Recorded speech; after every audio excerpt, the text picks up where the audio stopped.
Neutron Show. We're live on Facebook. Jimmy and the Neutrons. And now we're live on Instagram. Hello! That's a good name. That's what I'm going to go. Yeah, Jimmy and the Neutrons. Hi. Welcome to Talk Comics to Me. It's another Wednesday. It's Wednesday. It's beautiful. No, just kidding. It's not beautiful out. It was before the rain decided to go away, and now it's just too hot. Yeah, it's gross now. Yeah. So we're here to talk about new comics. I'm not going to try to tell you the day because I haven't been... Oh my god, it's September 11th. Yeah, dude. Never forget. Just kidding. I didn't forget. So it's 9/11, and we're here to talk about new comics. Yes. The only thing. Okay. George Bush hates black people. I have so many stories about George Bush. So this is Reaver. This is issue number 3.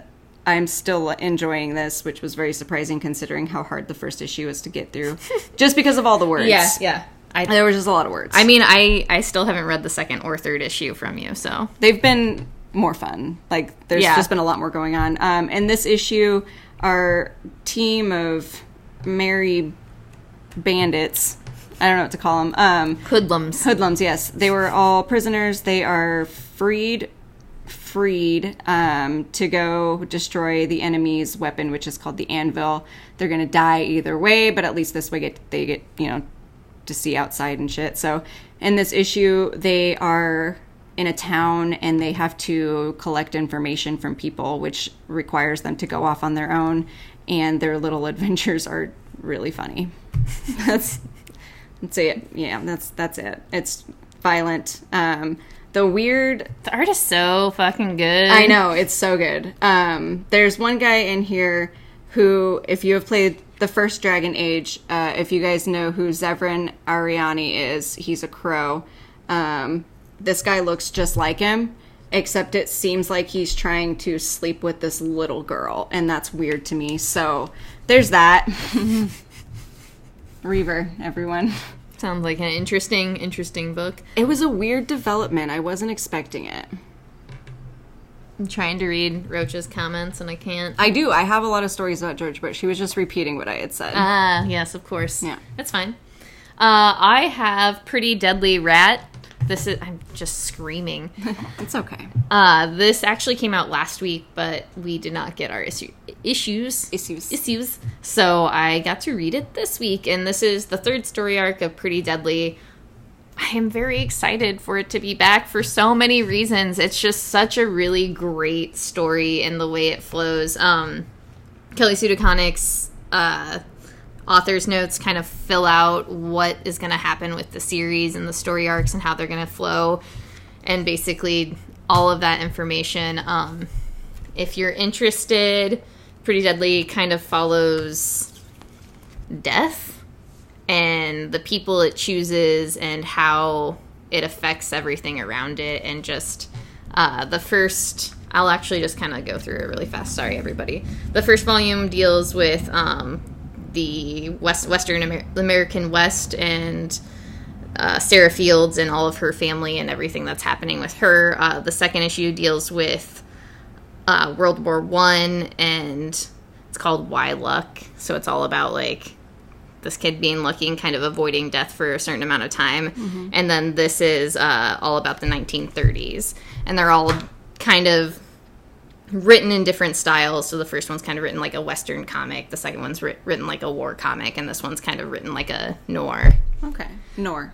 So it's like, I don't know. I really like the idea. I like the way it flows.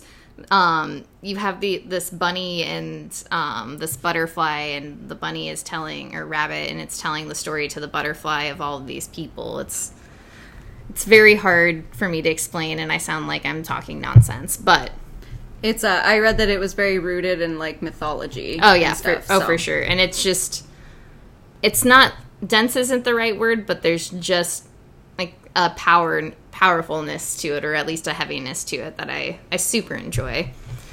Anyway. Now, do you have to read the other 2 volumes to understand what's going on, or should you, just to get, like, the full idea of the story? I would say, like, I read this issue and I need to go back and reread the first 2 story arcs because it's been years. I would say about, like, 2 years, if not 3 years. Yeah.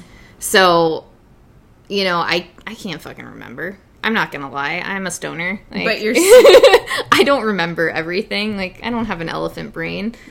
But I still was able to read it and kind of grasp what's going on. And this is really, I think, fairly self-explanatory because it starts out just like kind of all of the other issues or first issues of Pretty Deadly, where it's like the rabbit or bunny talking to the butterfly, and then it kind of deals with like death and what's going on, and then it flows into what's happening in this 1930s timeline. Okay, that seems interesting. Yeah, like I said, I suggested it, and I definitely suggest going back and reading at least the first 2 story arcs, at least to gauge like how it's going to flow, possibly. Yeah. Okay.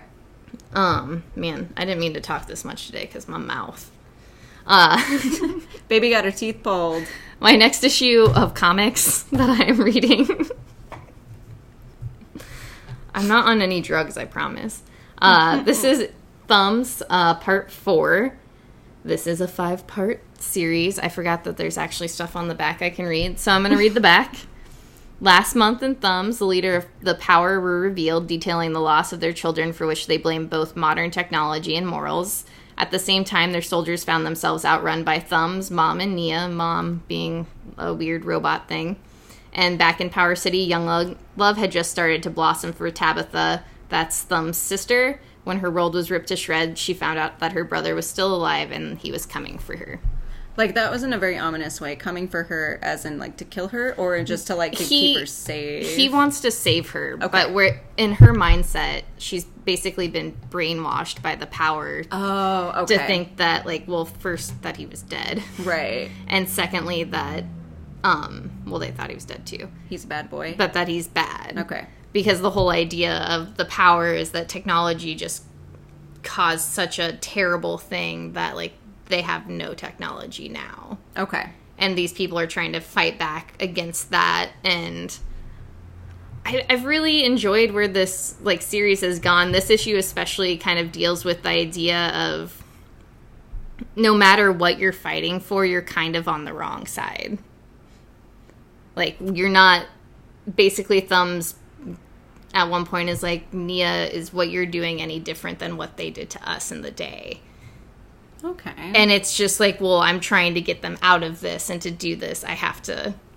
Right. It was an interesting narrative, and I really enjoyed it, so I think it'd be something to pick up if you want. Thanks, Mike.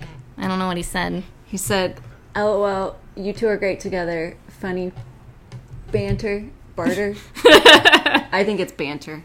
Funny Hopefully. barter. It's a funny barter. We need to get our eyes checked. Yeah. We're trying to read stuff off a tiny phone. Can't I don't do know it. if you guys know this. These glasses are just for show. They aren't real lenses, although I do need real lenses. I just want the illusion of power. So next, we both have King Thor. King of Thor. King of Thor. This is the first issue of is it 4-parter? I think it's 4. I feel like you should know this more than me, but yes. Well, I keep getting it mixed up because I thought it was 7, and then I was like, why in the hell would there be a 7-part, like, conclusion series? But maybe I just wanted it to be 7. I was like, I would read it. Oh, hell yeah, I would read it. So this is the first issue of the conclusion of Jason Aaron's Thor story, and it, so far, is very explosive. Yeah. It kind of all boils down to the obvious, like, ultimate fight between Thor and Loki, and it is a fight to the death, and Thor kind of has to deal with that because, in the back of his mind the entire time he was always hoping that Loki would change, but you know how my dude is. That morally ambiguousness just sometimes eats away at you. Mm-hmm. And he, I don't know, finally got to the point where he was just like, all right, let's, if we're going to do it, we might as well just go all in. That doesn't help that he's like, also imbibed with something right. real nasty. Yeah. So yeah, Loki's all fucked up in this series. You also get to hang with Thor's granddaughters, who I love. They're mentioned throughout, like, the newest Thor run. But I personally don't know if they had been mentioned, like, previously, or if this is just something that, I don't know. Jason... I don't know. Ah! Phone fell. Sorry, we got really excited. Oh, I broke it. Again and again and again. Did I do it? You know what? This is good. I'll just get a little cozier. Okay. So, yeah, this is, I think it's 4-parters, and There are... I think it's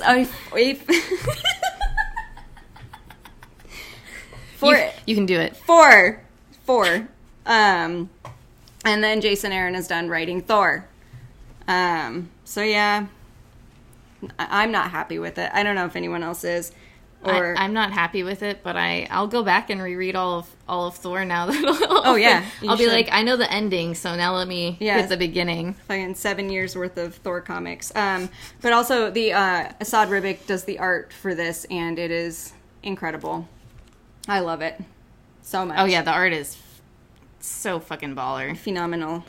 But yeah, King Thor. If you like Thor, if you have been reading Thor, War of the Realms, anything.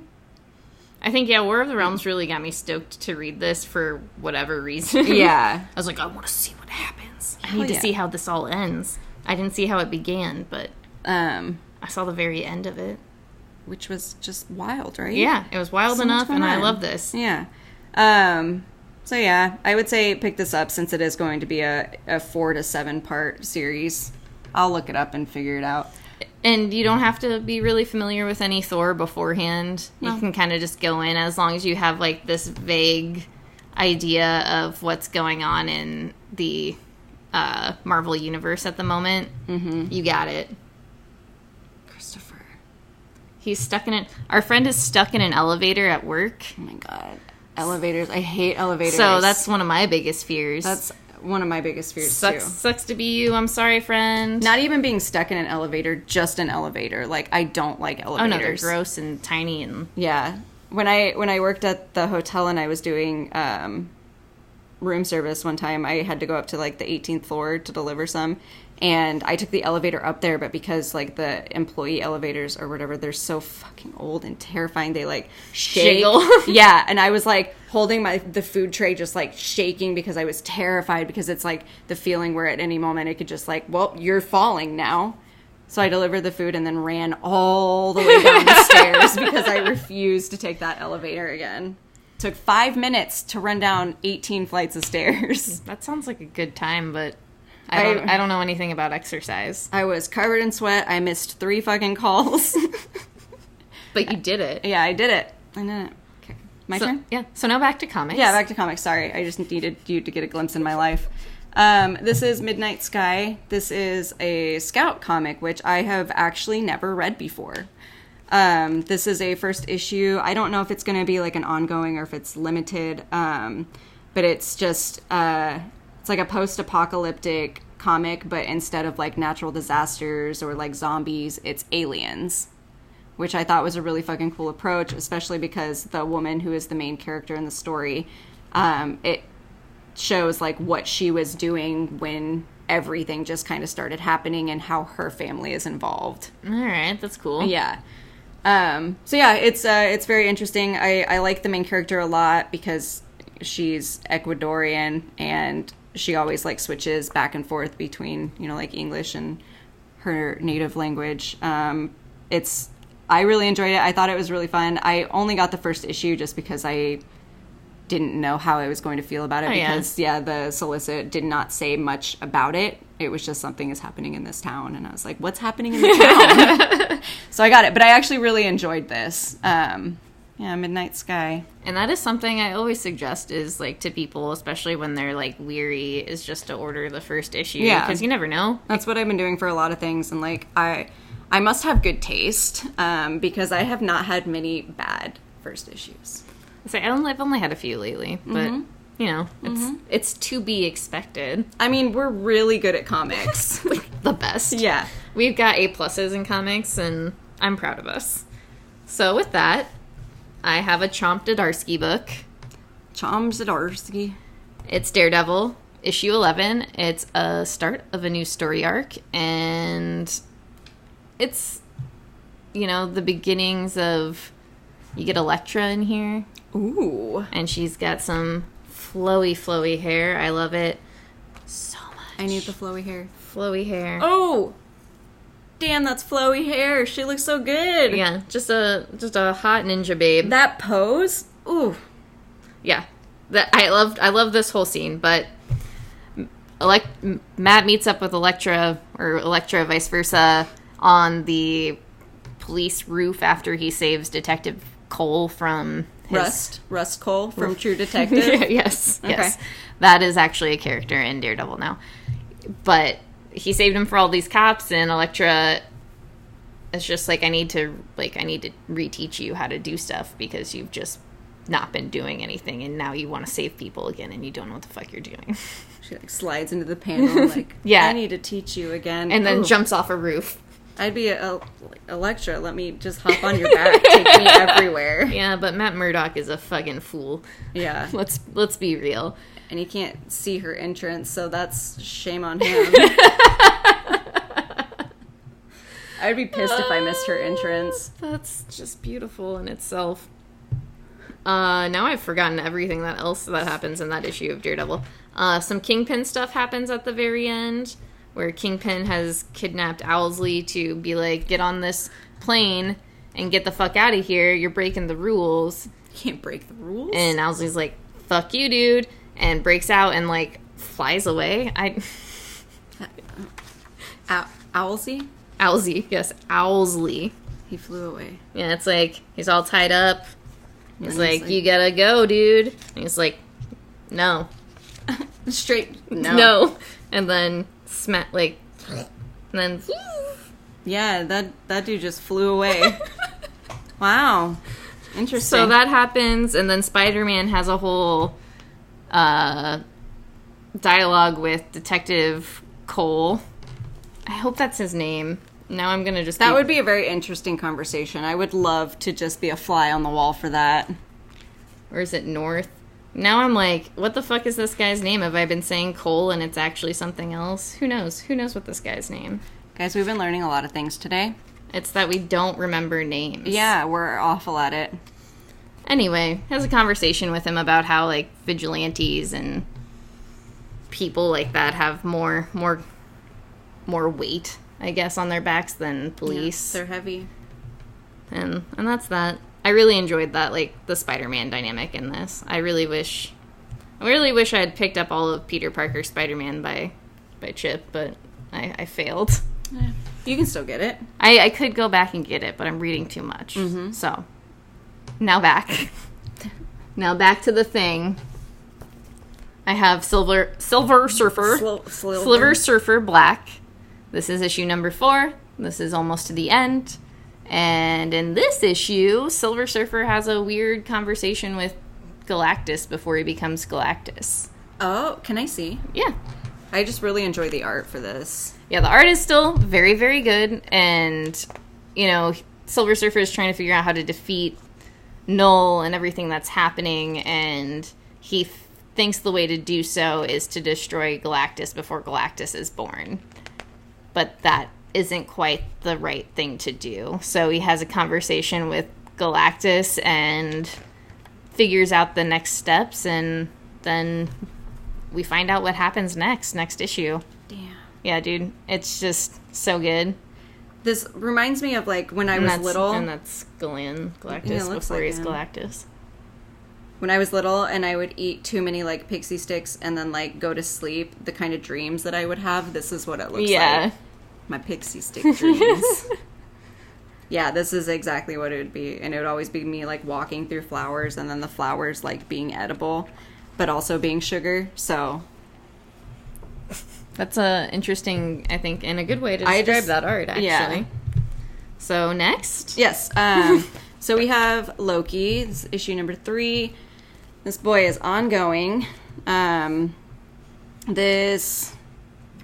I don't know. I really enjoy this series. Oh, I love the shit out of it. Yeah. It's one of those things where I picked up the first issue kind of just because of you, and I was like, all right, well, let's do this. Kind of almost not wanting to. Yeah, like kind of begrudgingly, like, yeah, all right. I'm going to do it, though, because I'm like, I want to know this character more, because I should. And then I fucking love it. It's it's cute in a weird way. I love how Kibblesmith writes him. I'm very picky with the way that people write him. Mm-hmm. I think he does a really, really good job of capturing how big of a fucking nerd he is. Splendiferous? Yeah, that was He good. says splendiferous, and, like, it would be totally out of character, but it's not. No. Which is really weird in itself. But anyway, so Loki enters the Hall of... Knowing? The Hall of Knowing? Yeah. I was like... Is that what it's called? I just know it's the Omnipotence something. Yeah. Omnipotence City. Yeah, the Halls of All Knowing. And speaks to the Children of Eternity, and they explain to him that they can pretty much make him a hero. Like, all the stories that will be told about him will be him as a hero. But, of course, there are sacrifices and stuff that he has to make. But while this is going on, it references something that had happened in the previous issue with Nightmare, and how he pretty much erased this human from another human's world, but while she still has the memories of it. So the stories are kind of like tying into each other, and Loki even mentions that, how, this is going to become important at some point. I just don't know when. Yeah. But yeah, it's him trying to decide whether or not he wants stories to be told about him as, like, a hero, and then what he has to sign away. And, of course, he's like, all right, let's fucking do it. Which, it's just such a bad idea. Yeah. Because obviously those children Yeah. are up to no good. Hell yeah. If I saw children that looked like that, I'm suspicious of children anyway. But if I saw them with, like, starry eyes and blue sparkling skin, I'd be like, no, this isn't for me. Maybe I shouldn't sign this contract Yeah. to have my body just... Do what you want with my story. Just make me sound cool. No. No. When they refer to themselves as Children of Eternity, no. You get the fuck out of there. Yeah. Yeah, but this is something I definitely would suggest for anyone. Oh, yeah. Honestly. It's so much fun. And there is a lot of, like, depth to it, too, just because of all, like, the intricacies in the story web weaving and... Yeah. I really liked that, like, where it left off in the very end. Yeah. Yeah. Nightmare's a dick, by the way. A very big dick. Yeah. But, yeah, I have a friend who usually doesn't read any Marvel books, and he's been picking that one up willy-nilly, and he said the same thing today. It was just like, he's like, I surprisingly like it. So. Yeah, I was very pleased that it is as good as it is, because the only reason I had added it was because it was Loki. Yeah. And I would have kept reading had it been bad, but I would have been, like, really bitter about it. Well, and from that start off in that War of the Realms Omega, I was like, all right, this could be really great. Yeah. So it's definitely really good. Yeah. Worth it. Yeah, I think, I don't know, he just captures how bored he gets so good, and that's why he's such a little shit. Kind of like a petulant child sort of thing. That's exactly what it is. Like, he's stagnant for too long, and he's like, I'm gonna go push a cup of water off a table. Like a cat. All right, dude, your turn. So I have Isola. This is number 9. This is one of my favorite stories. This one is kind of...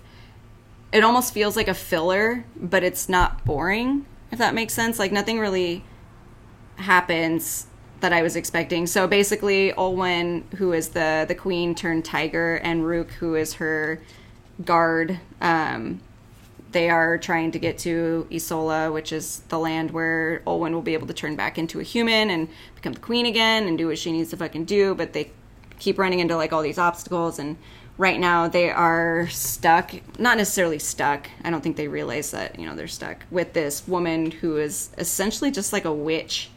And she keeps making Rook sick to, like, keep her there, because I think she's just lonely. But Olwen, because she's a fucking tiger, isn't allowed in the house, and she's discovering, like, all these things that the witch is actually doing. Like, fucking kidnapping children and, like, turning them into chickens and, like, eating them and shit. So... Sounds like some witch shenanigans. Yeah, it's wild. But, yeah, so Olwen kind of goes on, not necessarily her own quest, but she, like, frees the chicken children, and she discovers that, like, the further away she is...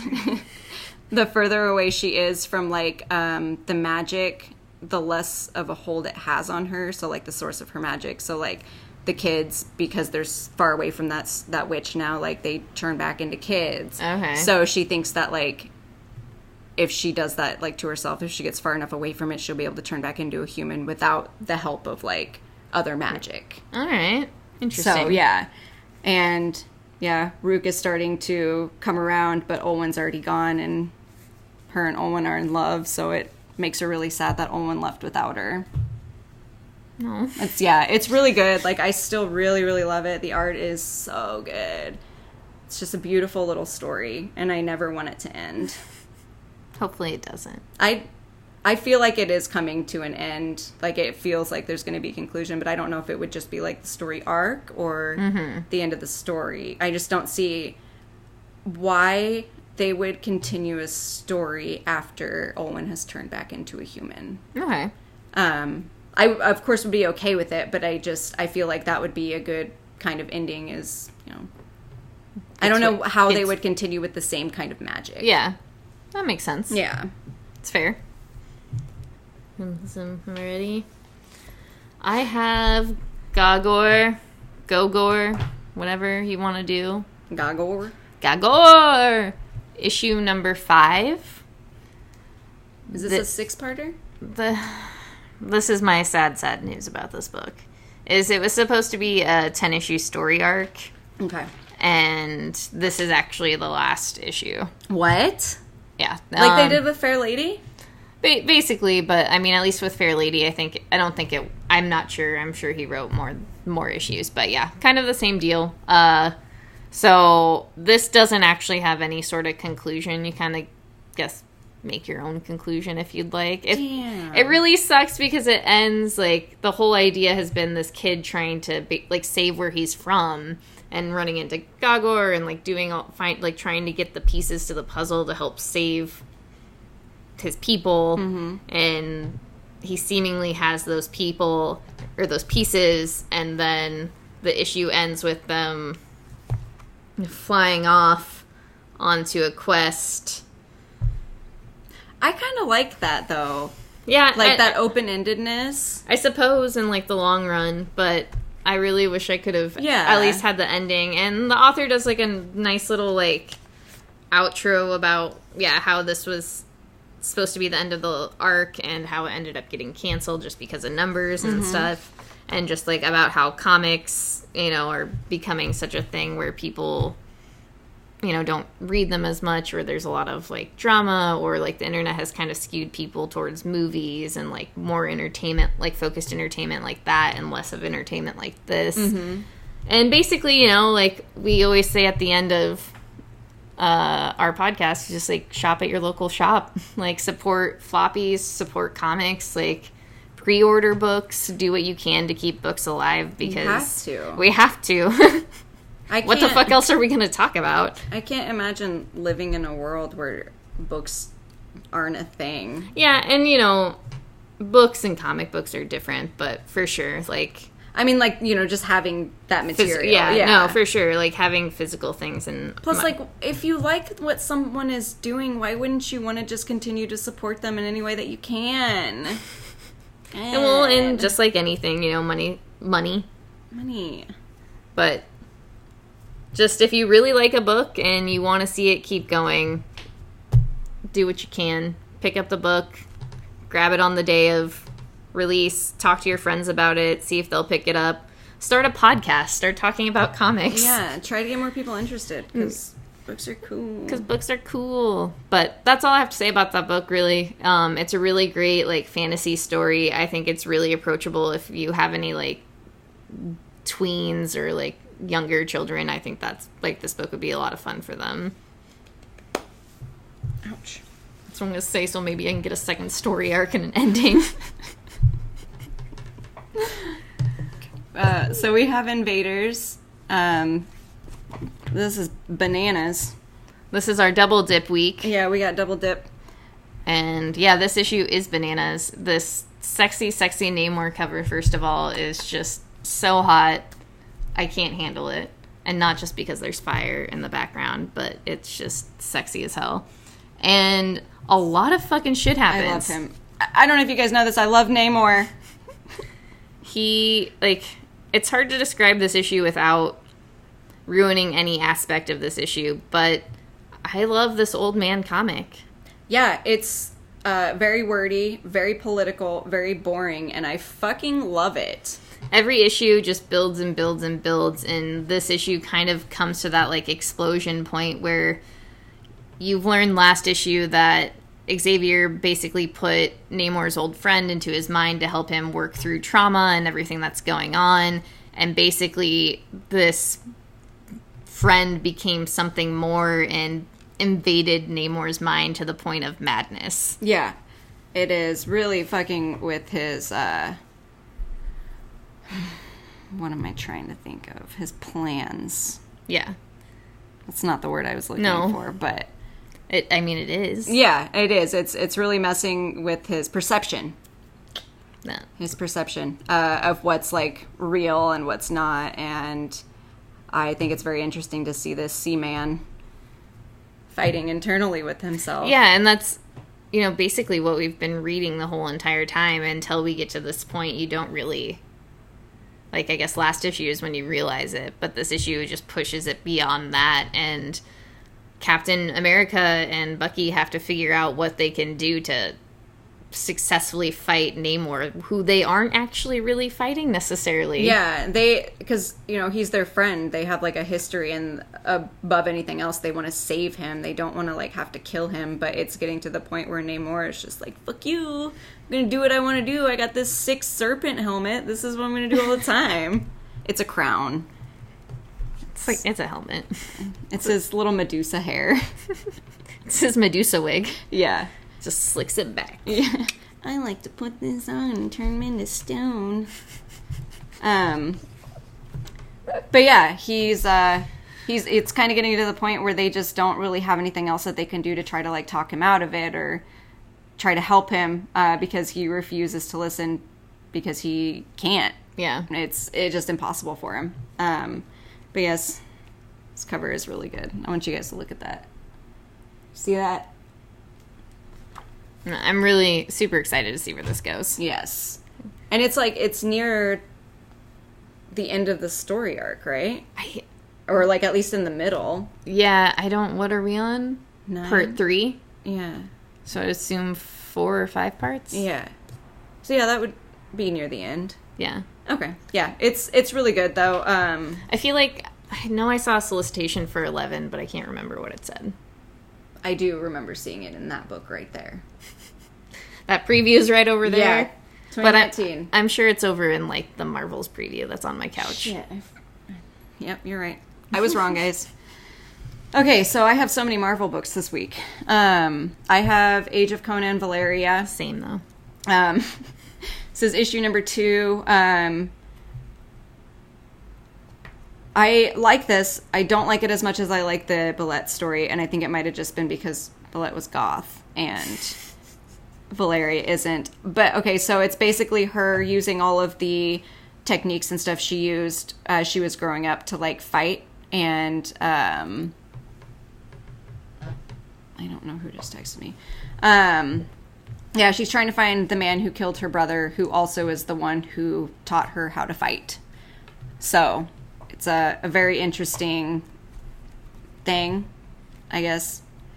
It's very, very... I mean, I don't know how to explain it, because it's very gratuitous, like, with violence. I feel like a lot is happening, but, like, there's no actual, like... story. Yeah. Yeah, it's awesome seeing this girl fucking kill men with swords in, like, a really cool way.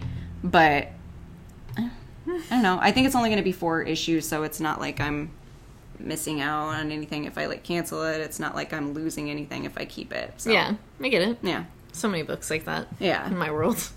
And I do want to see if she ends up killing him or if she was wrong about it being him and maybe he was framed. That's why I still have thumbs. Yeah, and you got to see. Yeah, I want to see where it goes now. Yeah. I read those first 2 issues and now I'm like, well, fuck, I just want to know that little bit. Like, now I need to know how it ends. Yeah, this is interesting. I need to know this. So, yes, now I get it. So now I have Batman. This is issue number 78. This is the issue where Batman is just Burt Reynolds on a beach. I'm not lying. Oh my god. Yep. Oh my god. Yep. So this issue just follows Batman and Catwoman as they're trying to retrain Batman after kind of being down and trying to, go into Gotham and try to fuck up Bane. Does he know about everything that happened in the previous issue? I don't know. Because that's an interesting way to deal with it. Is that what the mustache is for? That's his way of coping This with is my grief? pain. Yeah.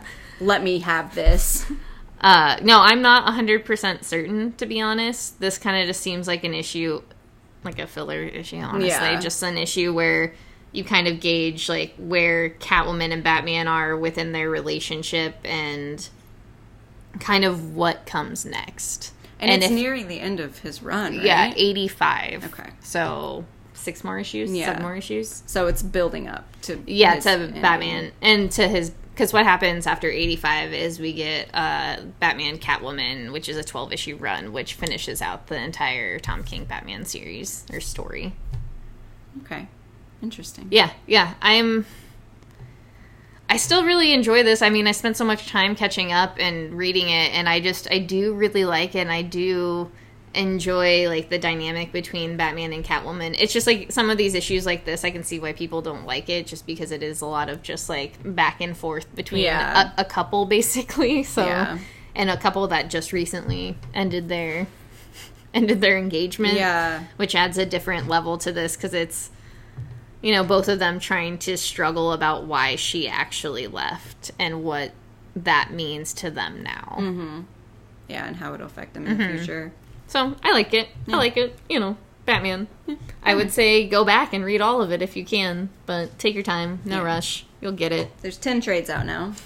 There are 10 trades out. The 10th trade came out today. Yeah. And that's actually one of my favorite storylines. It's the Nightmare storyline where it's just like Batman having a bunch of different nightmares. It's great. Okay, so next we have Ronin Island. Heather has hers, just to act like it. And this was my favorite issue in the series. It was beautiful. It touches on Hannah and Kenichi.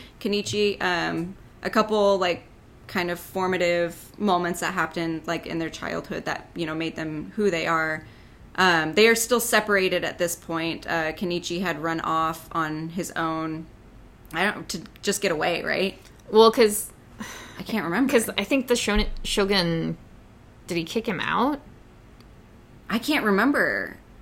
Because I basically know that she ended up splitting from him because he didn't agree with the Shogun, but she wanted to still protect... Oh, he wanted to protect the island, and she wanted to protect the people. Oh, yeah, that's right. Okay. So, yeah. They are still separated. The Shogun is a dick. He's the worst person in the world. But yeah, Hannah is still with him, and they are going to her island to take it over, pretty much. Yeah, and she's basically... She realizes that the Shogun is wrong and is trying to recruit her friends, and her friends are like, but you told us the island treated you badly, and it just kind of flashes back to all of her interactions on the island and everybody she interacted with and how stuff happened. And yeah, I love that it's always Kenichi. Yeah, and I think that's the driving force is, like, I really enjoyed the first story arc because they really showed the dynamic between them and how they were so raised in different places, but this new story arc has kind of gone and put these pieces in place where you get that backstory a little more and, like, why this is this way. Yeah. So I think it's very entertaining. Yeah, it's a really good series. I ended up liking it way more than I thought I was going to. Oh, for sure. Because that first issue, I don't know if anyone who watches remembers when we, like, had talked about it. The ending of it was so weird that we were just like, what the fuck? But it was just definitely an ending you weren't expecting with the book you were reading, and then once you get into it, it makes more sense. Yeah. I love that it's, like, it has monsters in it, but it's not like a monster story. It's just a story about these two characters growing. Yeah. That's totally my favorite thing about it. It's just a really well-written story. Yeah, I also did not think I would like this book. I think this is one I ordered the first one. Mm-hmm. And then you were going to just, like, not read it. Yeah. Like, you were going to take it off completely. And then I ended up, really liking it. Yeah. So. Yeah. You get those curveballs thrown at you sometimes. You never know. You might get surprised. Pick up a comic. Try it out. This is Powers of 10. This is issue 4. Yes, number 4 of 6. We are halfway done now. Just actually a little more than halfway done. More. We have 4 issues left. 4 issues left. I don't know what the fuck's gonna happen. I have no fucking idea. I can't even talk about this one because, like, I have no idea what's going on again. And like I said, like, earlier, like, I read a lot of comics in succession last night. For sure. So I don't know if, like, I just read and didn't absorb or if I just truly don't understand, like, what's going on. Because I know it jumped around a lot. Yeah, it definitely jumped. It did the time shifts. Mm-hmm. I honestly get that confusion because I read this. I was watching Hip Hop Evolution at the same time, so of course you were. Yeah. I was trying to educate myself as well as read comics at the same time. It was actually all Chris's fault. But the first 2 parts of it, so I understood the Powers 0. Was that the first part? Yeah. And then Year 1, and then I understood the middle part with Cypher. So the first part is Year 1, and Magneto and Xavier meet up with Sinister. You get some Sinister secrets in there, and obviously, I think Sinister's up to something that Xavier and Magneto do not know about. Oh, yeah, that's why he keeps, like, killing the other ones. Yeah. There is a deeper, darker plan, and I think he knows exactly what he's doing. Yeah, and I'm very excited to see what that is, though I wish I knew.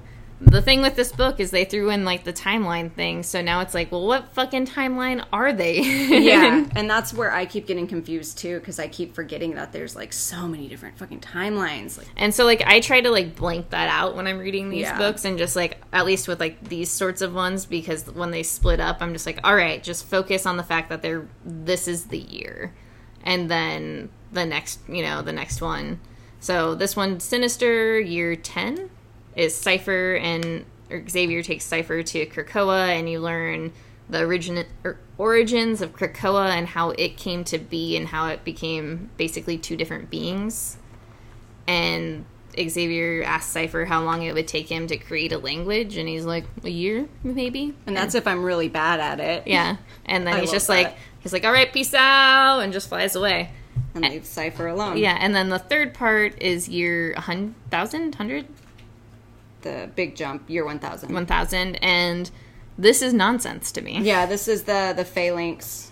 I don't understand this at all. Yeah, and that's the biggest problem, right? Because I don't understand any of this phalanx information, so I need an adult. We should call Joe Patrick or something and be like, explain this to me like I'm a 3rd grader. Yeah, we should actually do that. That's a really good idea. Joe Patrick, here we come. We need you. Yes. We need you and your nerd knowledge and your better podcast. All right, that's everything. And yeah, that's it for the week. Yep. We've read all of our comics. We did all of the things. There's so many books this week. Yeah, I don't know what to tell people to read. Read them all. Go read all of the comics you possibly can. Oh, yeah. There isn't just one thing that I would recommend. Like, I got a pretty good week. I had some pretty good comics. Yeah, I'm very sold on my week, which is why I read comics. Yeah. But with this, remember to, pre-order comics, support your local comic book shop, support your floppies, support everybody who writes comics, draws comics, colors comics, letters comics, all the comics. Look, here's something you can do for free.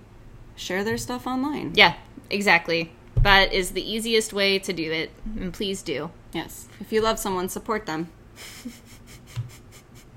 Like us. Yes. All right, support we love you. Okay, bye. Support us. Support us. Support us. Support us like a bra. Support us like a bra.